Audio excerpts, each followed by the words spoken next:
Awal kisah dimulai jauh sebelum Google Maps bisa menunjukkan lokasi, tepat di sebuah wilayah di Britania Utara tahun 62 Masehi ketika hidup masih sederhana, bangun pagi, berburu, dan dibantai pasukan Romawi.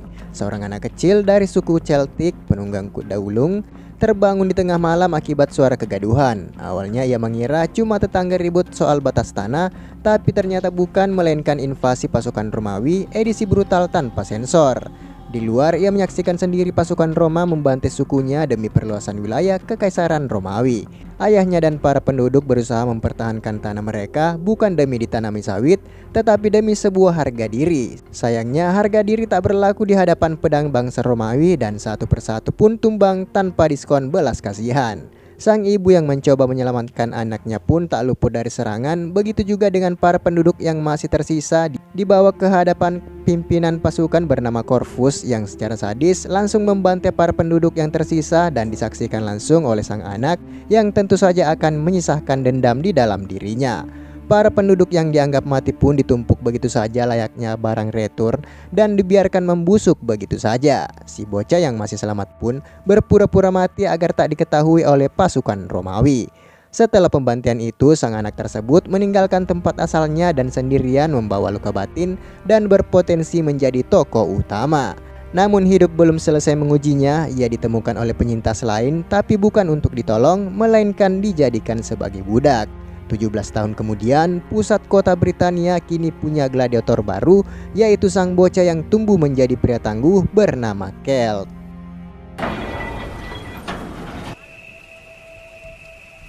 They call him the Celt.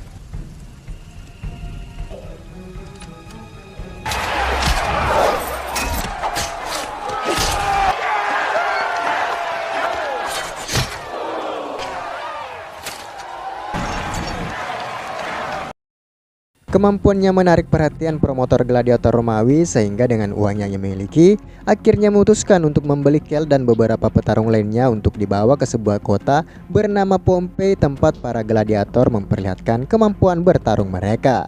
Dalam perjalanan itu, para gladiator berpapasan dengan seorang putri dari kerajaan Pompei bernama Cassia dengan mengendarai kereta kuda yang tak berapa lama kemudian salah satu kuda yang menarik keretanya terjatuh akibat kelelahan. Celt yang berasal dari suku penunggang kuda pun amat tahu dengan apa yang dirasakan oleh kuda tersebut, pun meminta penjaga untuk melepaskan ikatannya agar dapat segera menolong kuda yang kesakitan. Dengan perintah dari sang putri, Celt pun dibebaskan dan langsung menenangkan kuda tersebut, dan dibantu oleh sang putri akhirnya Celt melepaskan beban dari sang kuda dan membunuhnya tanpa rasa sakit karena tahu kuda tersebut sudah tak dapat lagi melanjutkan perjalanannya. Mereka pun melanjutkan perjalanan dengan mengganti kuda yang lainnya, dan di sini sang putri mulai merasakan benih-benih cinta yang mulai tumbuh pada pria yang baru ia temui. Tak berapa lama kemudian, mereka pun tiba di Pompei, sebuah kota kecil yang berada di kaki gunung yang penduduknya hidup sejahtera, bebas dari kemiskinan, dan dipimpin oleh raja yang bijaksana dan dicintai oleh rakyatnya. Sang raja tersebut adalah ayah dari Cassia, yaitu Severus, yang menyambut kedatangan putrinya itu yang telah lama hidup di Roma dan kini kembali pulang ke Pompei, tempat ia berasal. Sementara itu, para budak dibawa ke penjara bawah tanah dikumpulkan bersama dengan para budak yang lainnya yang telah dulu berada di sana. Nama Celt rupanya cukup terkenal, bahkan telah sampai ke telinga Atticus, sang jawara gladiator yang tak terkalahkan. I think that's the Celt.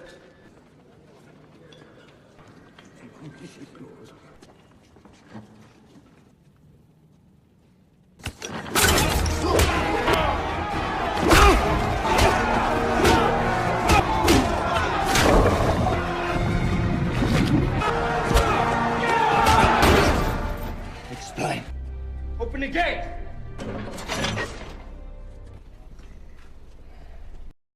Keesokan paginya, para tahanan pun dibangunkan, dan di sini Celt satu sel dengan Atticus yang masih penasaran dengan siapa nama asli dari Celt. Meski sebagai seorang petarung yang bisa saja membunuh Celt saat tertidur, namun ia masih menjunjung tinggi yang namanya sportivitas. Para petarung pun dibawa masuk ke area pertarungan untuk melakukan latihan sebelum acara utama dimulai, yaitu pertarungan para gladiator. Untuk Atticus sendiri, karena telah memenangkan banyak pertarungan, ia dijanjikan kebebasan jika pertarungan besok berhasil ia menangkan. Dan sang promotor akan mengadu kekuatan antara Atticus dan Kelt untuk melihat gambaran pertarungan esok hari.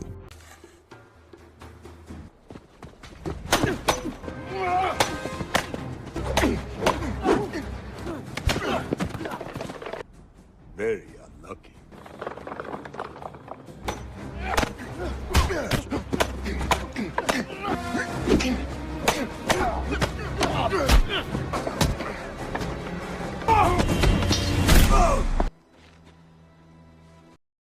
Atticus pun berhasil menyelamatkan Kelt dari seseorang yang mencoba untuk membunuhnya. Meski terkenal beringas dan cukup disegani, namun Atticus menjunjung tinggi yang namanya sportivitas dan tak menyerang lawannya dari belakang.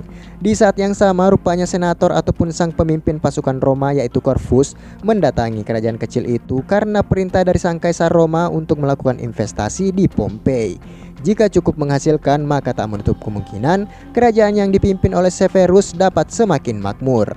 Mengetahui ayahnya bertemu dengan pasukan Roma tentu saja membuat Caesar justru tak menyarankan kerajaan mereka bekerja sama dengan kerajaan Roma karena telah lama hidup di Roma dan tahu Roma itu manis di awal, pahit di akhir, dan beracun di aftertaste. Pada malam harinya, Kelt mendengar kabar bahwa besok merupakan pertarungan terakhir bagi Atticus dan akan dibebaskan. Namun menurut Kelt, hal itu hanyalah kebohongan belaka dan tentu saja pasukan Roma tidak akan membiarkan Atticus keluar dengan selamat.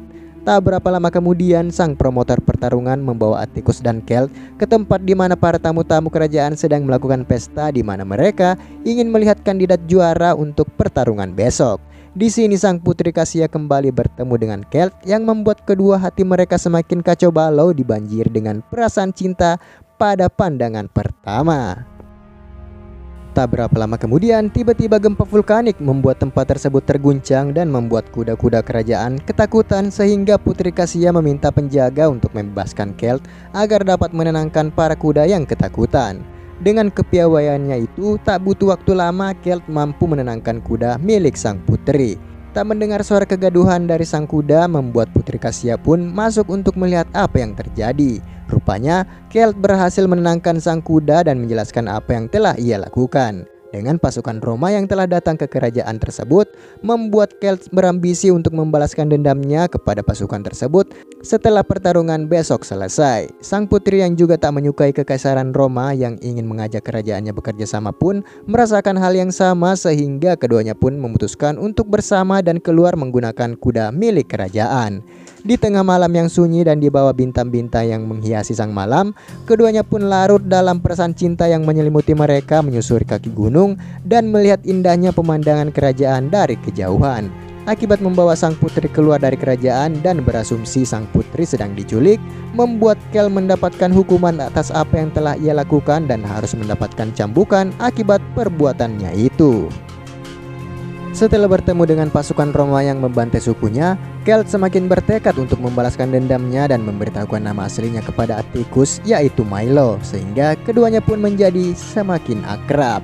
Pada keesokan harinya, Colosseum telah dipenuhi oleh orang-orang yang ingin menyaksikan para gladiator bertarung. Rupanya dengan kedatangan Corvus mengubah alur pertarungan dan meminta para gladiator untuk dibawa ke tengah arena pertarungan.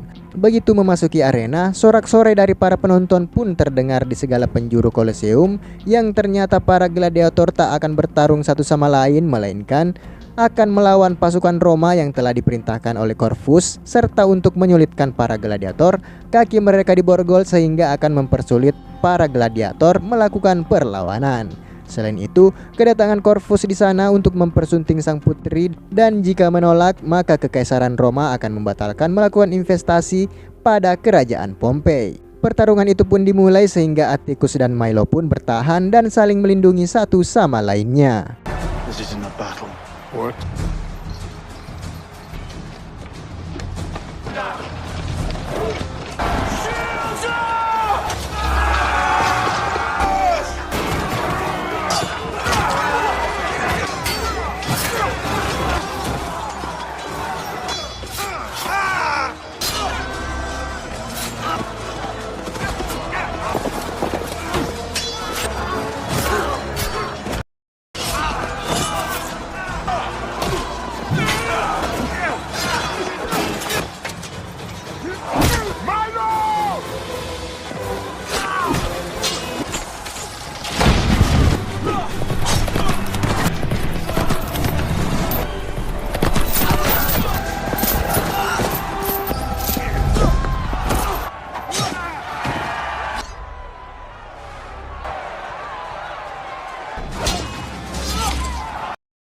Dengan kombinasi dari keduanya akhirnya berhasil mengalahkan para pasukan Roma dan membuat pihak Roma ketar-ketir dengan kekuatan keduanya.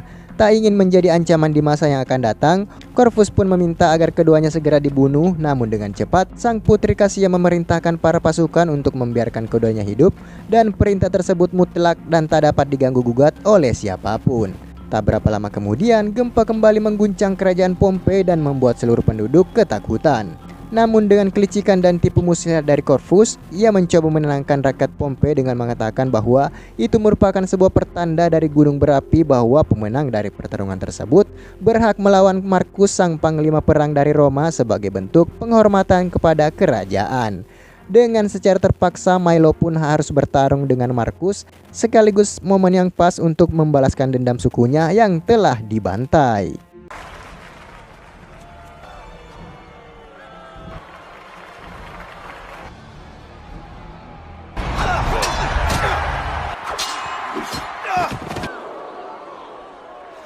Bring the slave a better sword.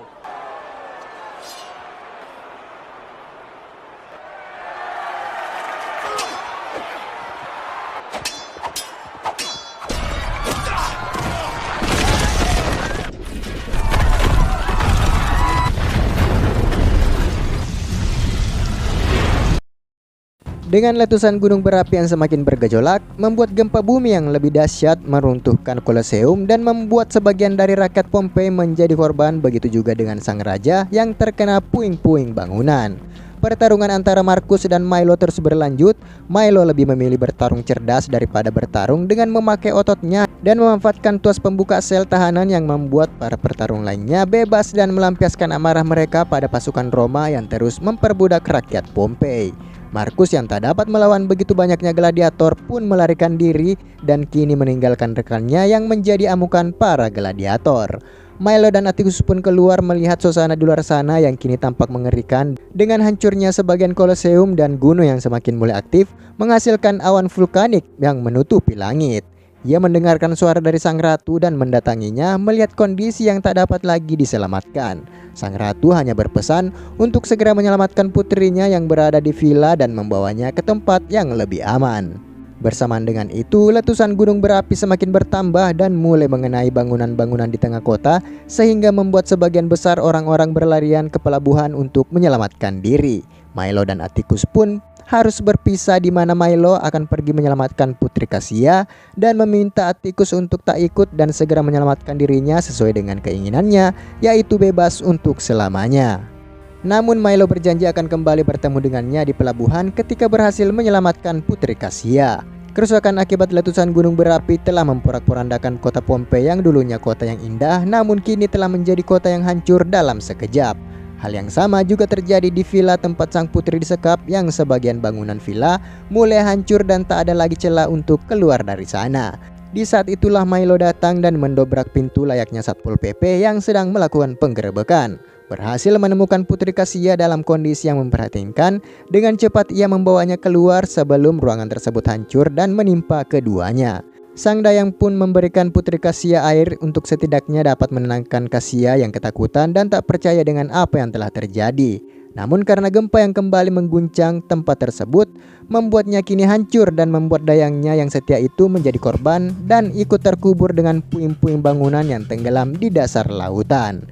Corvus dan pasukannya yang tersisa kini terjebak di antara para penduduk Pompei pun memerintahkan pasukannya untuk membunuh siapa saja yang menghalangi jalannya untuk menuju ke pelabuhan. Namun karena ledakan gunung berapi telah mencapai puncaknya, yang bahkan orang-orang yang telah menjauh dari kota pun masih terkena dampak, seolah-olah tak membiarkan siapapun selamat dari letusan sang gunung berapi, dan akibat dari gempa tersebut menghasilkan gelombang tsunami menuju kota.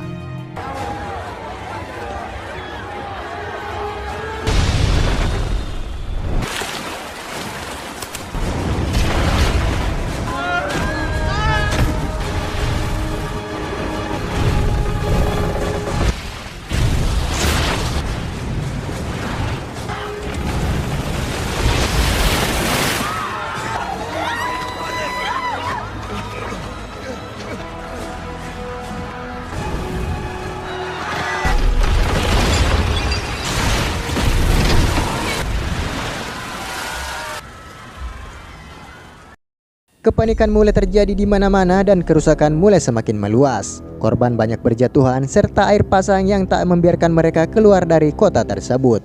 Milo dan Atticus pun kembali bertemu dan memperingati Milo untuk mencari jalan lain karena pelabuhan telah hancur akibat tsunami yang menerjang. Satu-satunya tempat yang aman adalah bukit di daerah selatan, namun cukup jauh jika harus berlari ke sana.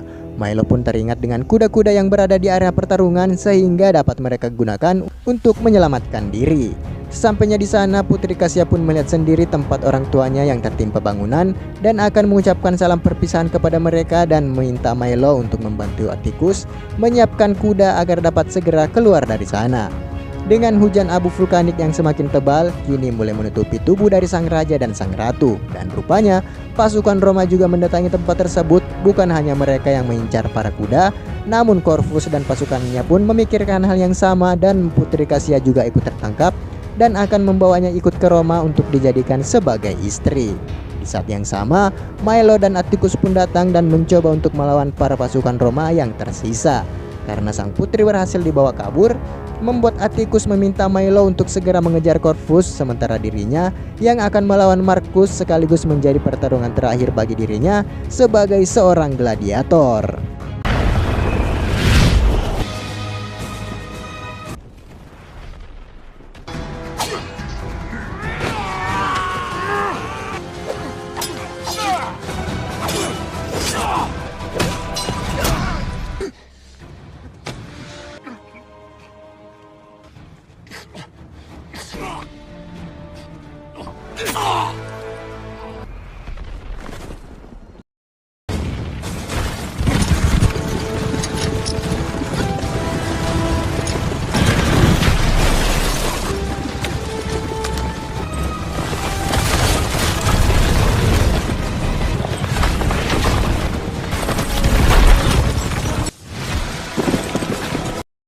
Dengan sedikit usaha dari Putri Kasia, akhirnya berhasil melepaskan borgolnya dan membuat Corvus kehilangan kendali sehingga membuat keduanya pun tergelincir. Beruntung bagi Putri Kasia yang tak mengalami luka cukup parah dan segera diselamatkan oleh Milo. Namun kebahagiaan itu tak bertahan lama karena Corvus kembali bangkit dan langsung menyerang Milo dan akan mengakhiri pertarungan tersebut untuk kembali membawa Putri Kasia ke Roma.